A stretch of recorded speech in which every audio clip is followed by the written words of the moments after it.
ബലിപെരുന്നാളിന് പിന്നെ അറുത്ത പോത്തിൻ്റെ കറി.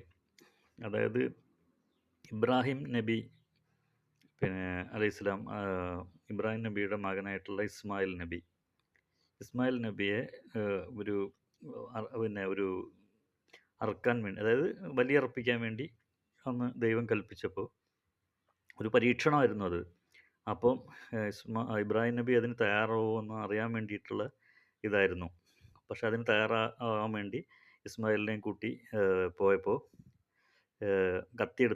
എടുത്തപ്പോൾ തന്നെ കത്തിയെടുത്ത് അറക്കാൻ ഒരുങ്ങുമ്പോൾ ആ സ്ഥാനത്ത് പിന്നെ ദൈവം എന്ത് ചെയ്തെന്ന് വെച്ചാൽ ഒരു ആട്ടിൻകുട്ടിയെ പ്രത്യക്ഷപ്പെടുത്തി. ഒരു ആട്ടിൻകുട്ടിയെ ആണ് അറുത്തത്. ഒരു ആട്ടിൻകുട്ടിയെ അറുക്കുകയും ബലിയായിട്ട് ആട്ടിൻകുട്ടിയെ അറുക്കുകയും മൃഗത്തെ അറുക്കുകയും അതിൻ്റെ മാംസം ദാനം ചെയ്യുകയും ചെയ്തു. ആ ഒരു ഓർമ്മ.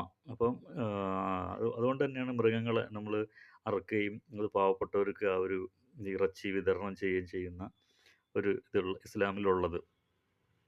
അപ്പോൾ അതിന് പോത്തിനെയാണ് കൂടുതലും അറുക്കാറ്. കാരണം അതിൻ്റെ ഇറച്ചി കുറച്ചും കൂടി രുചികരമായതുകൊണ്ട്. പിന്നെ പലതരം മൃഗങ്ങൾ തന്നെ പല സ്പീഷീസിലും പല ഇതിലുള്ള ഉണ്ടല്ലോ. ഓരോ നാട്ടിലെ അവൈലബിലിറ്റി അനുസരിച്ച് അവർ ഓരോ മൃഗങ്ങളെയും ബലി ഇറക്കുന്നുണ്ടാവും. ഇപ്പം ഈ ആടിനെ, കോലാട്, ചെമ്മരിയാട്, ആട് തന്നെ എത്രയോ തരങ്ങളുണ്ട്. പശു എന്ന് പറഞ്ഞാൽ നമ്മുടെ നാട്ടിൽ പറയുന്ന ഒരു വിഭാഗമായിരിക്കും. പശുവിനെ ഒന്നും സാധാരണ ഇറക്കുന്നത് കണ്ടിട്ടില്ല. നമ്മൾ സാധാരണ പോത്തിനെയൊക്കെയാണ് കൂടുതലും ഇറക്കാറ്. ഈ പോത്ത് വലിയ വലിയ വലിയ പോത്തിനെയൊക്കെയാണ്.